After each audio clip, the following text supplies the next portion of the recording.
അഥവാ യേശു ക്രിസ്തുവിൻ്റെ നിസ്തുലനാമത്തിൽ എൻ്റെ സ്നേഹവന്ദനം.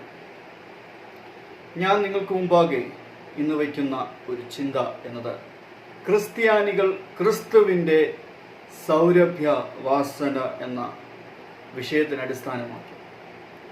അതിനാധാരമായിട്ട് നമുക്കൊരു വേദഭാഗം നമുക്ക് ചിന്തിക്കാം.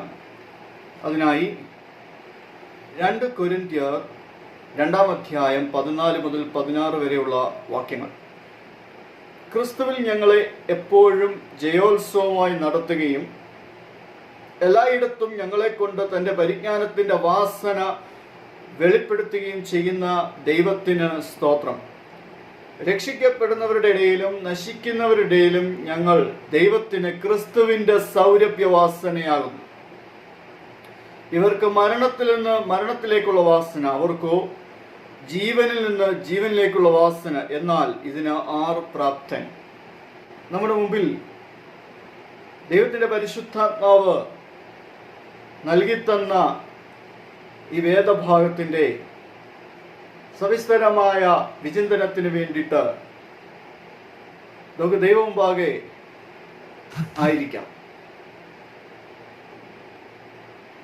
ഇപ്പോൾ നാം കടന്നു പോകുന്ന കാലഘട്ടം എന്ന് പറയുന്നത് സമാനതകളില്ലാത്ത ഒരു കാലഘട്ടത്തിലാണ്. ഈ കാലഘട്ടത്തിൽ നാം ജീവിക്കുമ്പോൾ ദൈവത്തിൽ നിന്ന് അനവധിയായ കൃപകളെ പ്രാപിക്കേണ്ടത് ആവശ്യമാണ്. ദൈവകൃപയില്ലാതെ ഈ കാലഘട്ടത്തിൽ ജീവിക്കുവാൻ വളരെ പ്രയാസമാണ്. ആരാധനാ സ്വാതന്ത്ര്യം വരെയും നഷ്ടപ്പെട്ട കിട്ടുന്ന ഇതുപോലെയുള്ള കുറച്ച് നിമിഷങ്ങൾ ദൈവവചന പഠനത്തിനോട് ബന്ധത്തിൽ നമുക്ക് വിനിയോഗിക്കപ്പെടേണ്ടതുണ്ട്. അതിനാൽ നിരന്തരം ദൈവിക കൂട്ടായ്മ സാധ്യമാക്കുന്നത് ദൈവം നമ്മളോട് സംസാരിക്കുന്ന വചനത്തിലൂടെ, വചനമെന്ന മാധ്യമത്തിലൂടെ ആകയാൽ നിരന്തരമായ വചന പഠനവും ദൈവവചന പ്രസംഗങ്ങളുടെ നിരന്തരമായ കേൾവിയും നമ്മുടെ വിശ്വാസത്തെ വർദ്ധിപ്പിക്കുകയും ദൈവവുമായുള്ള കൂട്ടായ്മ ബന്ധം ഉറപ്പിക്കപ്പെടുകയും ചെയ്യുവാൻ സാധ്യമാക്കുന്നതാണ്. അതിനാൽ നമുക്ക് ദൈവത്തോട് അടുത്ത് ചെന്ന് കേൾപ്പാനുള്ള ഒരു പ്രാഗൽഭ്യമുള്ളത് കൊണ്ട് ആ ദൈവത്തിൻ്റെ വചനത്തിലേക്ക് നമുക്കൊന്ന് ശ്രദ്ധിക്കേണ്ടത് ആവശ്യമാണ്. അതുകൊണ്ട് ഈ സമയം നമുക്ക് മുമ്പിൽ ആയിരിക്കുന്ന വിഷയത്തെ ക്രമാനുഗതമായി നമുക്കൊന്ന് ചിന്തിക്കാം. ക്രിസ്ത്യാനികൾ ക്രിസ്തുവിൻ്റെ സൗരഭ്യവാസന. പൗലോസ് അപ്പോസ്തലൻ കൊരിന്ത്യർക്ക് എഴുതുന്ന 2-ാം ലേഖനത്തിലാണ് ഈ വിഷയം പ്രതിപാദിക്കുന്നത്. ഈ വിഷയത്തിൻ്റെ പശ്ചാത്തലം എന്ന് പറയുന്നത് പൗലോസ് അപ്പോസ്തലൻ വളരെ വേദനയോടെ ഒരു ശാസന രൂപേണ എഴുതിയ ലേഖനമാണ് 2-ാം കൊരിന്ത്യ ലേഖനം. ഇതിലെ പ്രതിപാദ്യ വിഷയം പൗലോസ് അപ്പോസ്തലൻ കൊരിന്ത്യൻ വിശ്വാസികളെ അവരുടെ അസന്മാർഗിക ജീവിതത്തെ ശാസിക്കുകയാണ്. ക്രിസ്ത്യാനികൾ ആരാണ് എന്ന ആ ബോധ്യം നഷ്ടപ്പെട്ടവർക്ക് പൗലോസ് അപ്പോസ്തലൻ ഒരു ബോധ്യം നൽകുകയാണ്. ആ വിഷയമാണ് നാമും ഇപ്പോൾ ചിന്തിക്കുന്നത്. ക്രിസ്ത്യാനികൾ ക്രിസ്തുവിൻ്റെ സൗരഭ്യവാസന. ക്രിസ്ത്യാനികൾ ആരായിരിക്കണം, ദൈവമക്കൾ ആരായിരിക്കണമെന്ന് ഒരു പിതാവിൻ്റെ ഒരു മാതാവിൻ്റെ ആർദ്രതയുള്ള ഹൃദയവുമായി പൗലോസ് ഇവിടെ പ്രസ്താവിക്കുകയാണ്. നമുക്ക് ആ ആത്മീയ പിതാവിൻ്റെ വാക്കുകൾ നമുക്കൊന്ന് കാതോർക്കാം. ആ വാക്യത്തിലേക്ക് നിങ്ങളുടെ ശ്രദ്ധയെ ഞാൻ വീണ്ടും കൊണ്ടുവരികയാണ്. ക്രിസ്തുവിൽ ഞങ്ങളെ എപ്പോഴും ജയോത്സവമായി നടത്തുകയും എല്ലായിടത്തും ഞങ്ങളെ കൊണ്ട് തൻ്റെ പരിജ്ഞാനത്തിൻ്റെ വാസന വെളിപ്പെടുത്തുകയും ചെയ്യുന്ന ദൈവത്തിന് സ്തോത്രം. രക്ഷിക്കപ്പെടുന്നവരുടെ ഇടയിലും നശിക്കുന്നവരുടെ ഇടയിലും ഞങ്ങൾ ദൈവത്തിന് ക്രിസ്തുവിൻ്റെ സൗരഭ്യവാസനയാകുന്നു. ഇവർക്ക് മരണത്തിൽ നിന്ന് മരണത്തിലേക്കുള്ള വാസന, അവർക്കോ ജീവനിൽ നിന്ന് ജീവനിലേക്കുള്ള വാസന എന്നാൽ ഇതിന് ആര് പ്രാപ്തൻ? ഇവിടെ പൗലോസ് അപ്പോസ്തലൻ പറയുന്നത് ക്രിസ്ത്യാനികള് ക്രിസ്തുവിന്റെ സൗരഭ്യവാസനയാണ്. അതിനു മുമ്പാകെ ഈ 14-ാം വാക്യത്തിൽ ഇപ്രകാരം പറയുന്നുണ്ട്: ക്രിസ്തുവിൽ ഞങ്ങളെ എപ്പോഴും ജയോത്സവമായി നടത്തിയ ദൈവത്തിന് സ്തോത്രം. ഈ വാക്യത്തിൽ നമ്മൾ പഠിക്കുന്ന ഒരു ഭാഗം എന്നത് നാം ക്രിസ്ത്യാനികളാണ്. ക്രിസ്ത്യാനികൾ ക്രിസ്തുവിൽ ജയാളികൾ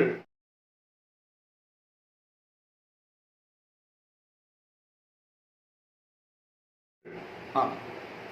ജയാളികളായതുകൊണ്ടാണ് നമ്മെ ജയോത്സവമായി നടത്തുന്നത്. തോറ്റ് ഒരു വ്യക്തിക്ക് ജയോത്സവ യാത്രയുടെ ആവശ്യമില്ല. നാം ക്രിസ്ത്യാനികളാണ്, ക്രിസ്തുവിന്റെ മക്കളാണ്, അവന്റെ രക്തത്താൽ വീണ്ടെടുക്കപ്പെട്ട ദൈവ പൈതലാണ്. അപ്പോൾ നമുക്ക് ജയമുണ്ട്. ജയാളിയായവന്റെ മക്കളാകയാൽ, ജയാളിയായവന്റെ അനുയായികളാകയാൽ ആ ജയത്തിന് നമുക്കും അതിനായിട്ട് നമ്മുടെ ജീവിതത്തെ നാം ഒന്ന് ക്രമീകരിച്ചു കൊടുത്താൽ മാത്രം മതി. ഒന്നാമതായി നമ്മൾ ചിന്തിക്കാൻ ആഗ്രഹിക്കുന്ന ഘടകം എന്ന് പറയുന്നത്, നാം ക്രിസ്ത്യാനികൾ ക്രിസ്തുവിൽ ജയാളികൾ. അതിന് നമുക്ക് 14-ാം വാക്യത്തിന്റെ ആദ്യ പകുതി നമുക്കൊന്ന് വായിക്കാം. അതിൻ്റെ ആദ്യ പകുതിയിലേക്ക് നിങ്ങളുടെ ശ്രദ്ധയെ ഞാൻ കൊണ്ടുവരികയാണ്. ക്രിസ്തുയേശുവിൽ ഞങ്ങളെ എപ്പോഴും ജയോത്സവമായി നടത്തും. അപ്പോൾ എപ്പോഴും നമ്മെ ജയോത്സവമായിട്ട് നടത്തുക. അങ്ങനെ നടത്താനുള്ള കാരണം, അനുദിനവും നാം ജയത്തോടെ ജീവിക്കണം. ക്രിസ്തീയ ജീവിതം ജയത്തോടെ ജീവിച്ച് തീർക്കണം. കർത്താവായ യേശു ക്രിസ്തു ക്രൂശിൽ ജയോത്സവം കൊണ്ടാടിയത് കൊണ്ട് ആ ജയത്തിന്റെ പ്രതിനിധികളായി, ആ ജയത്തെ പ്രതിനിധീകരിച്ചാണ് നാം ജീവിക്കുന്നത്. അതുകൊണ്ട് നമ്മുടെ ക്രിസ്തീയ ജീവിതവും ജയത്തിന് അനുസരിച്ച് ആ ജയോത്സവമായി നടന്നേ മതിയാകുകയുള്ളൂ. എന്നാൽ നാം അഭിമുഖീകരിക്കുന്ന പ്രശ്നങ്ങളും പാപങ്ങളും ഒക്കെ ഇതിനൊരു പക്ഷേ കളങ്കം ചാർത്തുന്നതാണ്. പലപ്പോഴും നമ്മുടെ ജീവിതത്തെ തകിടം മറിച്ചുകൊണ്ട്, പലപ്പോഴും നമ്മുടെ ചിന്താഗതികളെ മലീമസമാക്കിക്കൊണ്ട് ദൈവം തന്നിരിക്കുന്ന ഈ ഉത്തരവാദിത്വത്തിൽ നിന്ന് നമുക്ക് മുന്നോട്ട് പോകുവാൻ സാധ്യമാകാതെ വരുന്നത് കൊണ്ട് പലപ്പോഴും നാം പരാജയപ്പെട്ടു പോവുകയാണ്. ഈ വാക്യം നമുക്ക് വീണ്ടും ചൈതന്യമുളവാക്കുന്നു. യേശു ക്രിസ്തു നമ്മെ ജയാളികളാക്കിയിരിക്കുന്നു, ദിനം തോറും ജയാളിയായിട്ട് നടത്തുന്നു. പൗലോസ് അപ്പോസ്തലൻ ഇവിടെ തൻ്റെ ജീവിതത്തിൽ അഭിമുഖീകരിച്ച തടസ്സങ്ങളെയൊക്കെ തടസ്സപ്പെടുത്തിക്കൊണ്ട്, തൻ്റെ ജീവിതത്തിലുണ്ടായ തടസ്സങ്ങൾ തൻ്റെ ജീവിതയാത്രയെ തടസ്സപ്പെടുത്താതിരിക്കുവാൻ ആ തടസ്സങ്ങളുടെ യാത്രയെ തടസ്സപ്പെടുത്തി. തന്നെ നിരാശപ്പെടുത്താതിരിക്കാൻ തൻ്റെ നിരാശയെ താൻ നിരാശപ്പെടുത്തിക്കൊണ്ട് തൻ്റെ ജീവിതയാത്ര മുന്നോട്ട് നയിച്ചു. നമ്മുടെ സ്ഥിതിയും ഇതിൽ നിന്ന് വ്യത്യസ്തമല്ല. പ്രതികൂലങ്ങളുടെ ഒരു ഘോഷയാത്ര തന്നെ നമുക്ക് മുമ്പിലുണ്ട്. തടസ്സങ്ങളുടെ ഒരു വലിയ നീണ്ട നിര തന്നെ നമ്മുടെ മുമ്പിലുണ്ട്. അതിനെയൊക്കെ ജയിക്കുവാൻ കർത്താവ് നമ്മുടെ കൂടെയുണ്ട്. ക്രിസ്തുവിലായതുകൊണ്ട്, നാം ജയാളിയായതുകൊണ്ട് ആ ജയോത്സവ യാത്രയിൽ നമുക്കും പങ്കുചേരേണ്ടത് ആവശ്യമാണ്. പൗലോസ് അപ്പോസ്തലൻ ഇവിടെ ജയാളിയിൽ അല്ലെങ്കിൽ ജയോത്സവം എന്നിങ്ങനെ ഒരു പ്രതിരൂപ പശ്ചാത്തലത്തിലാണ് തൻ്റെ ലേഖനത്തിൽ ഇത് സവിസ്തരം വിവരിക്കുന്നത്. ജയോത്സവം എന്താണെന്ന്, ജയാളികളായത് എങ്ങനെയാണെന്ന് അറിയണമെങ്കിൽ ആ ജയോത്സവ രാത്രിയെ ഒന്ന് പരിചയപ്പെട്ടെങ്കിൽ മാത്രമേ സാധിക്കുകയുള്ളൂ. ആ ജയോത്സവ യാത്രയുടെ ഒരു ലഘു ചിത്രീകരണം ഞാൻ ഈ സന്ദേശത്തിൽ നിങ്ങൾക്കായിട്ട് ഉപയോഗിക്കുന്നുണ്ട്. അതുകൊണ്ട് വളരെ ഹ്രസ്വമായ നിലയിൽ അതിനെപ്പറ്റി ഒന്ന് വിവരിച്ചാൽ മതിയെന്ന് ഞാൻ വിചാരിക്കുന്നു.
ഈ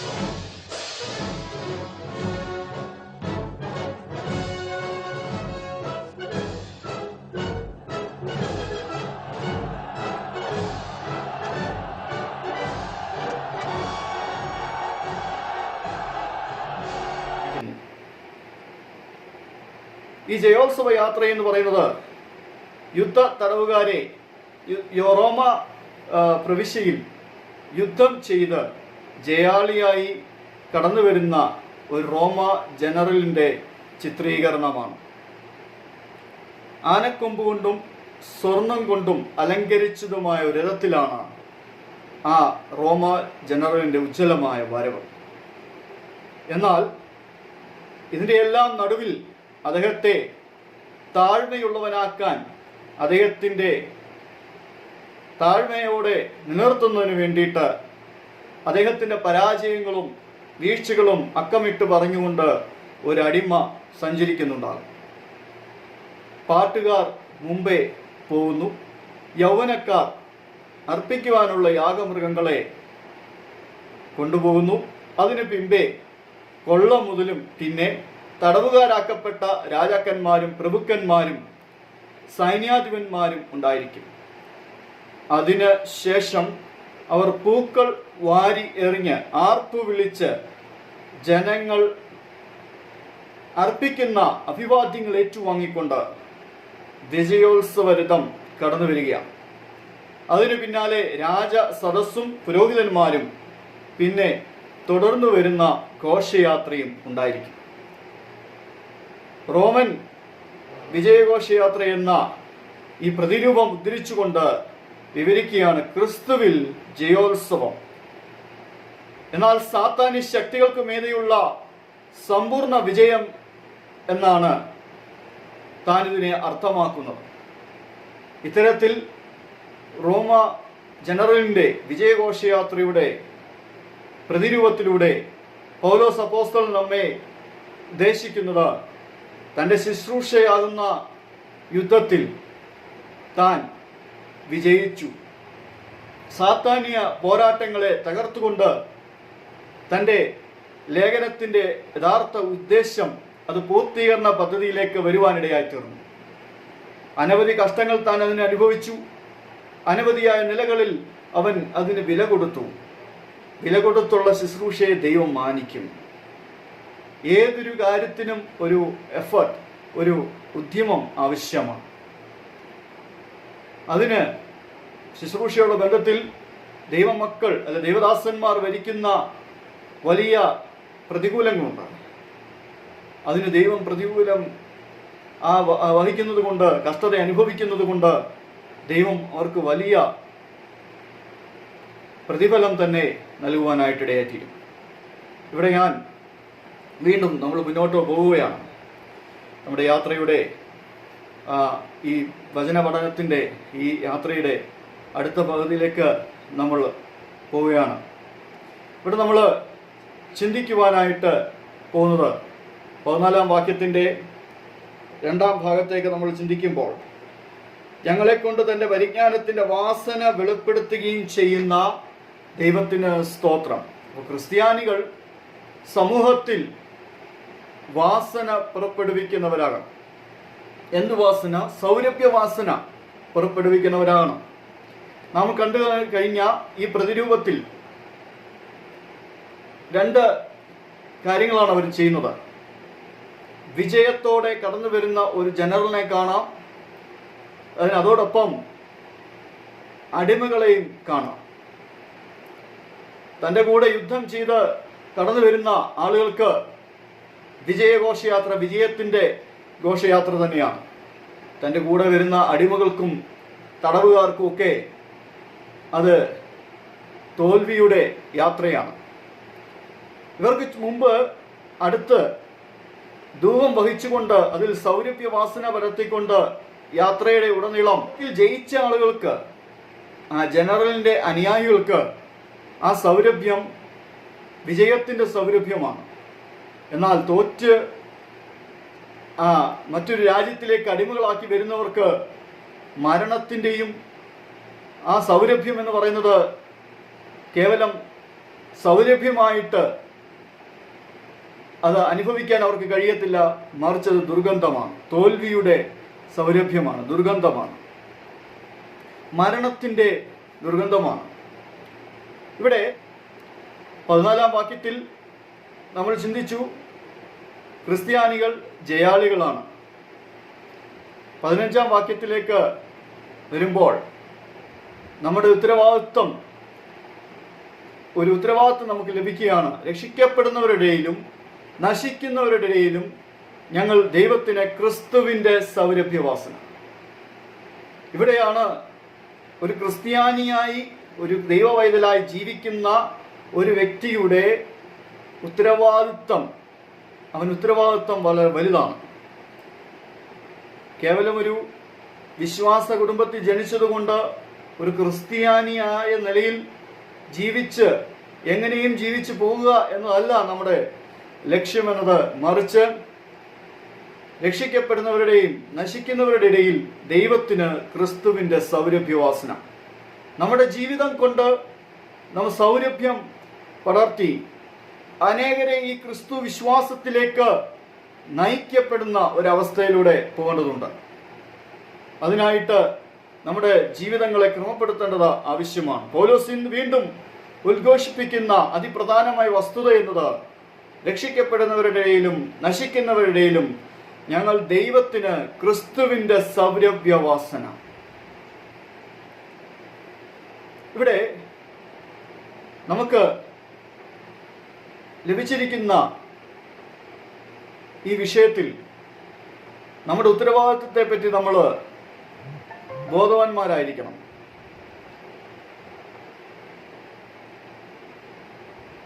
ഇവിടുത്തെ സൗരഭ്യം അല്ലെങ്കിൽ ഇവിടുത്തെ പരിജ്ഞാനത്തിൻ്റെ വാസന നശിക്കുന്നവരുടെയിലും രക്ഷിക്കപ്പെട്ടവരുടെയിലുമാണ്.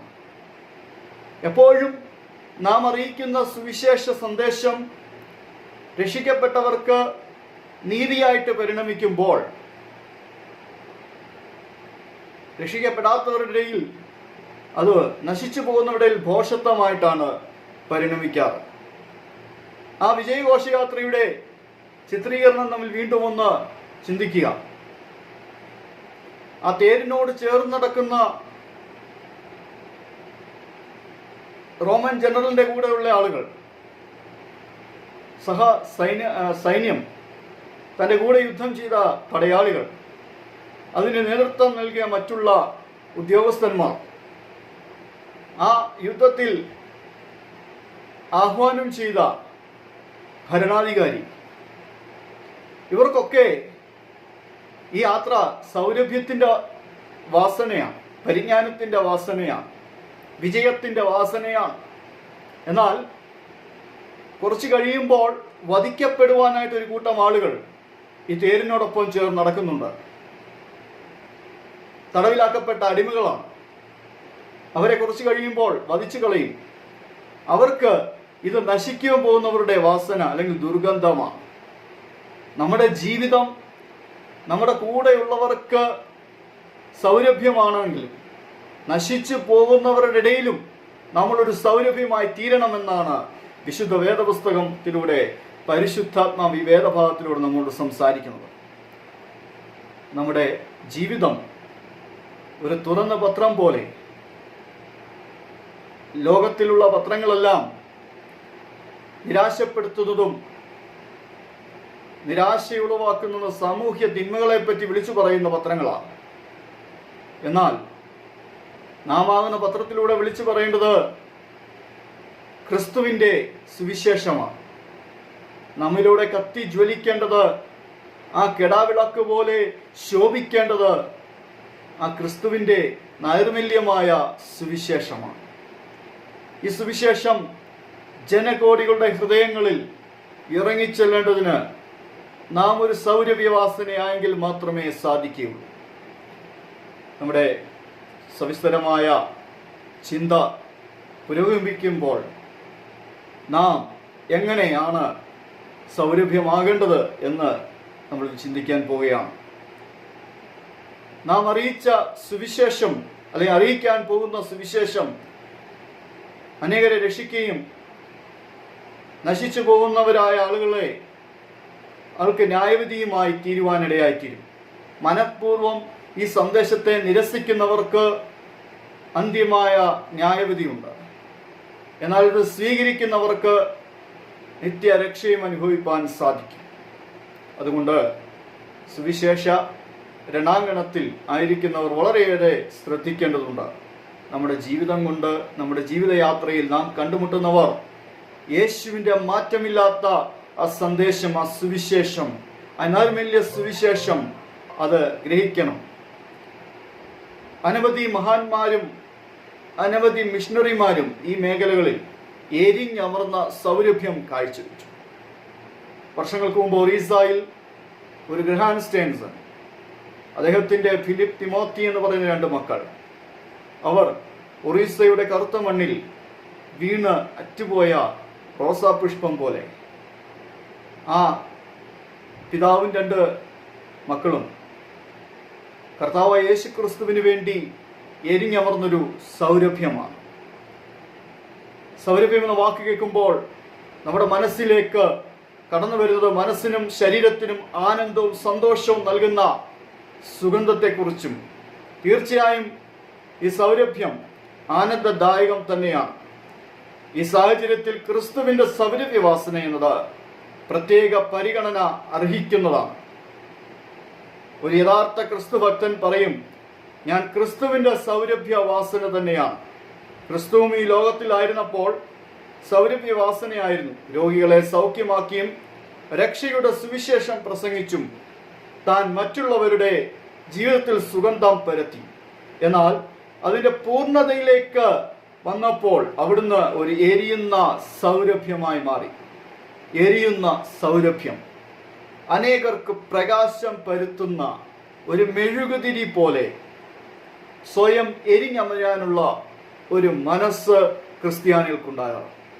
അതുകൊണ്ടാണ് വിദേശിയായിരുന്നിട്ട് പോലും നല്ല ജീവിതവും നല്ല നിലവാരവുമുള്ള ജീവിതം ഉണ്ടായിരുന്നിട്ടും ആ ഒറീസയുടെ ആ കറുത്ത മണ്ണിലേക്ക് പ്രിയ ദേവദാസനും കുടുംബവും കടന്നു വന്നു.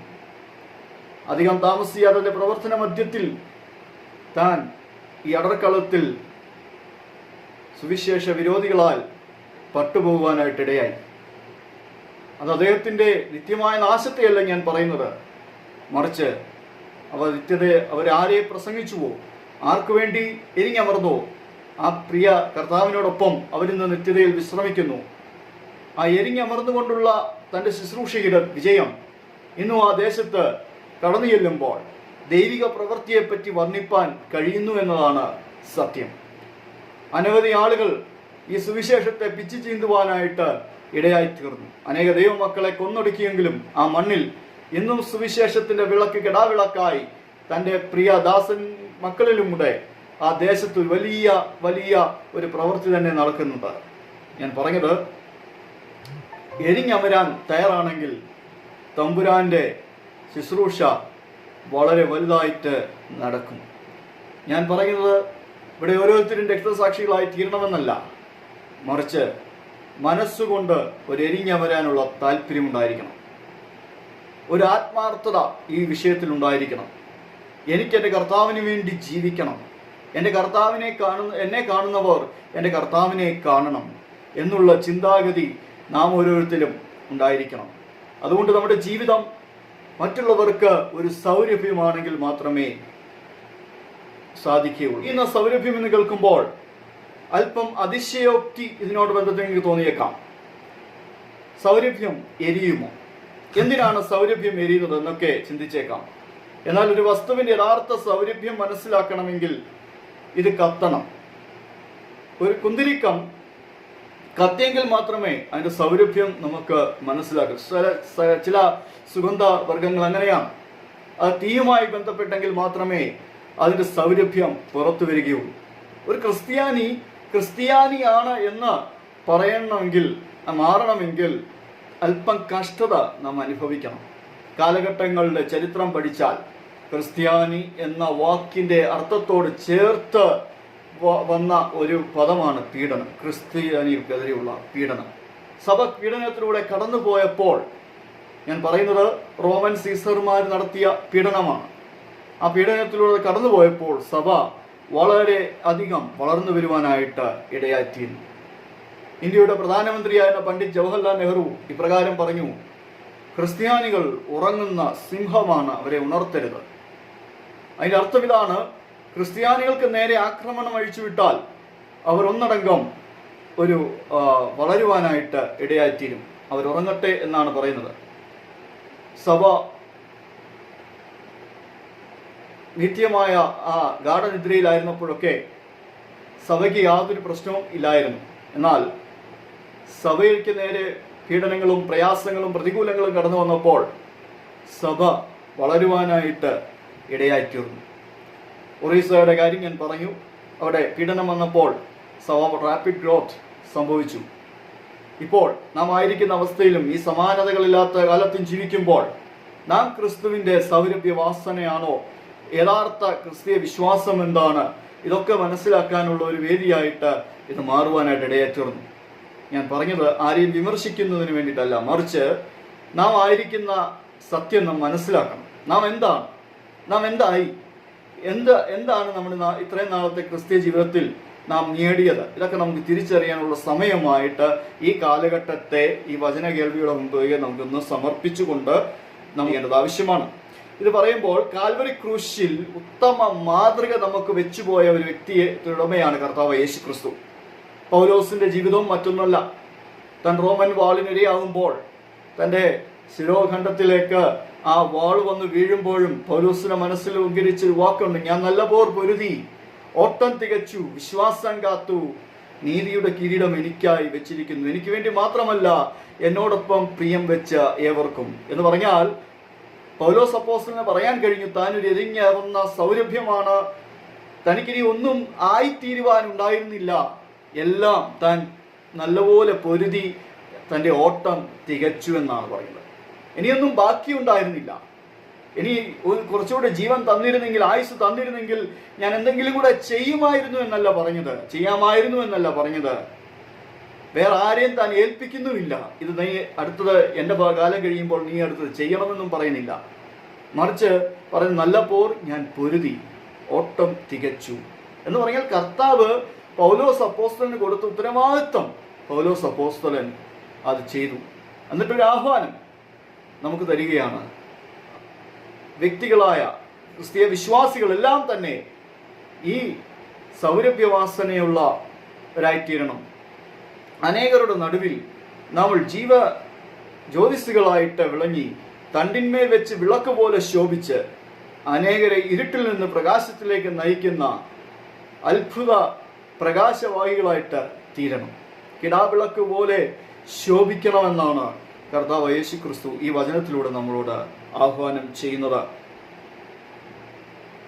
കർത്താവായ യേശു ക്രിസ്തുവിന്റെ ജീവിതയാത്ര ഉത്തമ മാതൃകയായിരുന്നു. മാതൃകപരമായ ജീവിതമാണ് കർത്താവ് നയിക്കുവാനായിട്ട് ഇടയായിത്തീർന്നത്. പൗലോസ് അപ്പോസ്തലനും ഇതര അപ്പോസ്തലന്മാരും എല്ലാം വേദപുസ്തകത്തിലെ കഥാപാത്രങ്ങളെല്ലാം തന്നെ ഒരു പഠനം നടത്തിയാൽ അവരൊക്കെയും മാതൃകപരമായ ഒരു ജീവിതം നയിച്ചു എന്ന് നമുക്ക് കാണാനായിട്ട് സാധിക്കും. ക്രൂശ് മരണത്തിന് മുമ്പ് കർത്താവ് യേശു ക്രിസ്തു ക്രൂശിൽ വെച്ച് പറഞ്ഞ അവസാന വാക്കെന്ന് പറയുന്നത് നിവൃത്തിയായി. എന്താണ് അതിൻ്റെ അർത്ഥം? താൻ നൽകേണ്ട സൗരഭ്യം ഒട്ടും അവശേഷിക്കാതെ പകർന്നു നൽകി.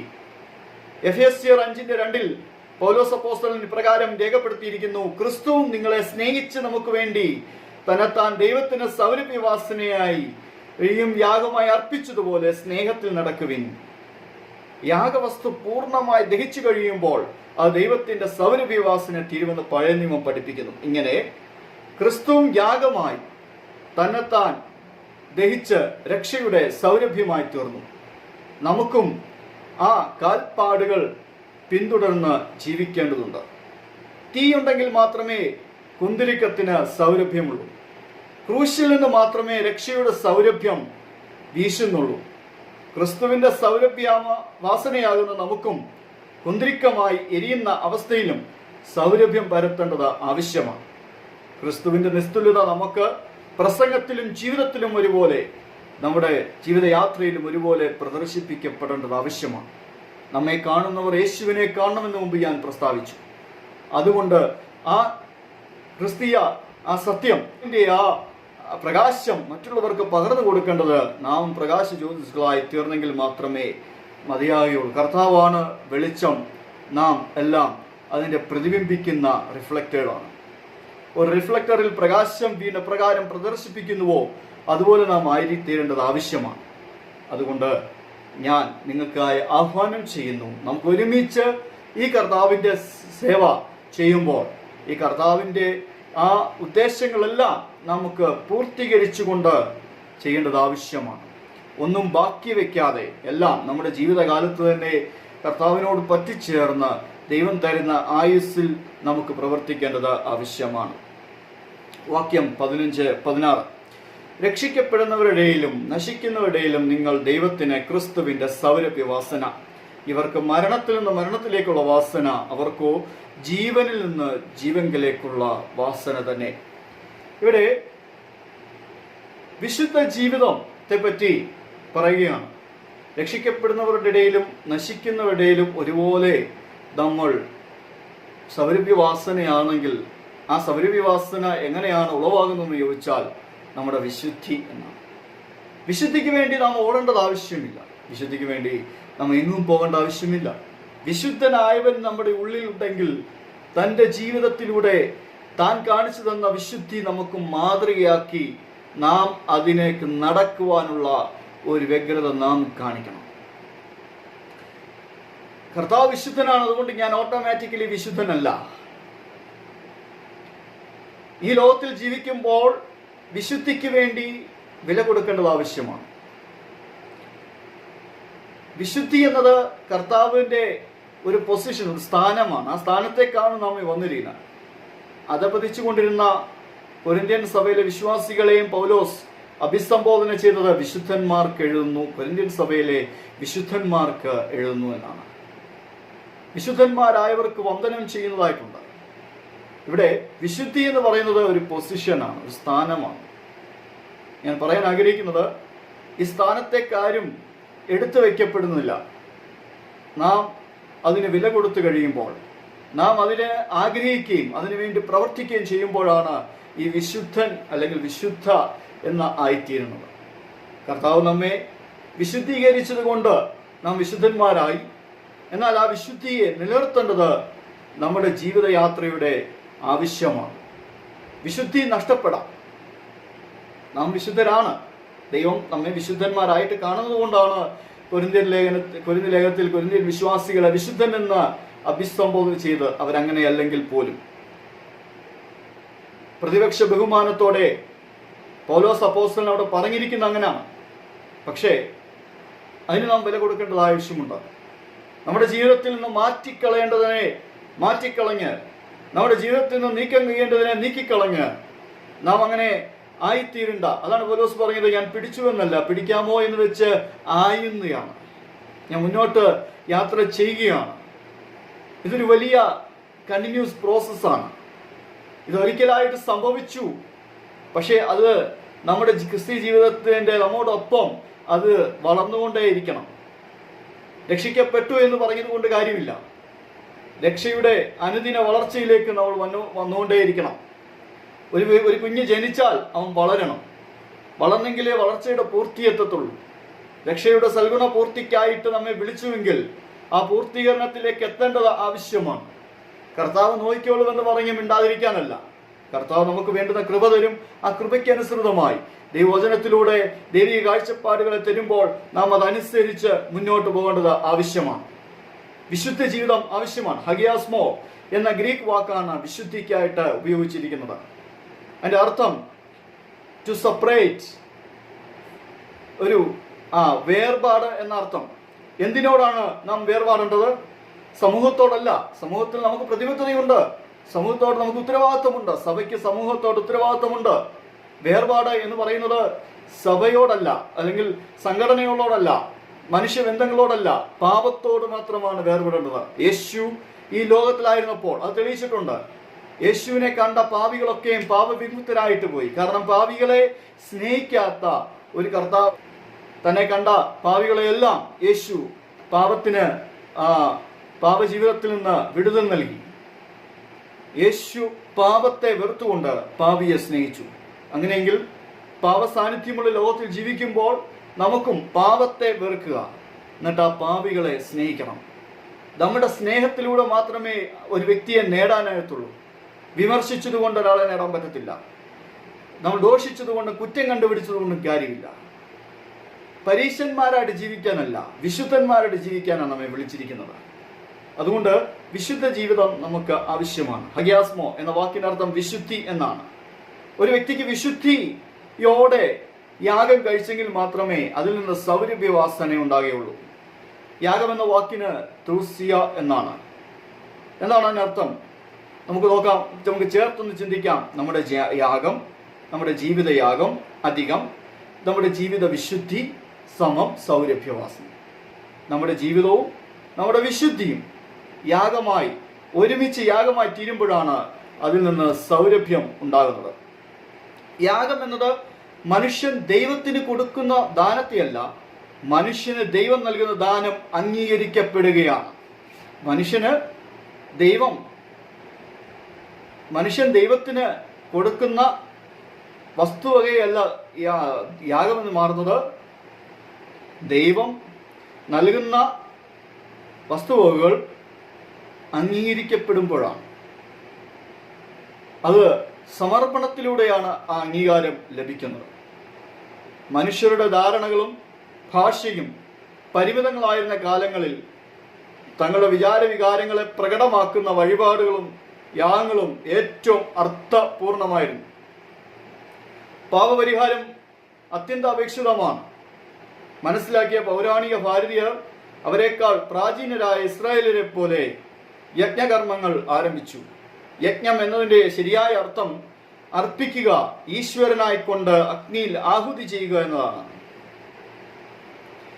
ഏകയാഗം കൊണ്ട് സകല തിന്മയും തുടച്ചു നീക്കിയ കർത്താവായ യേശു ക്രിസ്തുവിന്റെ ക്രൂശു മരണം തൻ്റെ ജീവിതവും തൻ്റെ യാഗവും ഒന്നു ചേർന്ന സൗരഭ്യമായി തീർന്നു.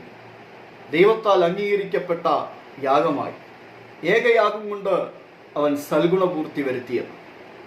അതുകൊണ്ട് ഏകയാഗത്തിൽ വിശ്വസിച്ച് ആ പരമമായ ആ സൗരഭ്യവാസന പിതാവിലേക്ക് അർപ്പിക്കപ്പെട്ടതുപോലെ നമുക്കും നമ്മുടെ ജീവിതവും ആ വിശുദ്ധിയും ചേർന്ന് കർത്താവായ യേശു ക്രിസ്തുവിൻ്റെ പരമയാഗത്തോട് ചേർന്ന് നമ്മളും വിശ്വസിച്ച് യാഗം കഴിച്ചാൽ നമ്മുടെ ജീവിതം സൗരഭ്യമായി തീരും.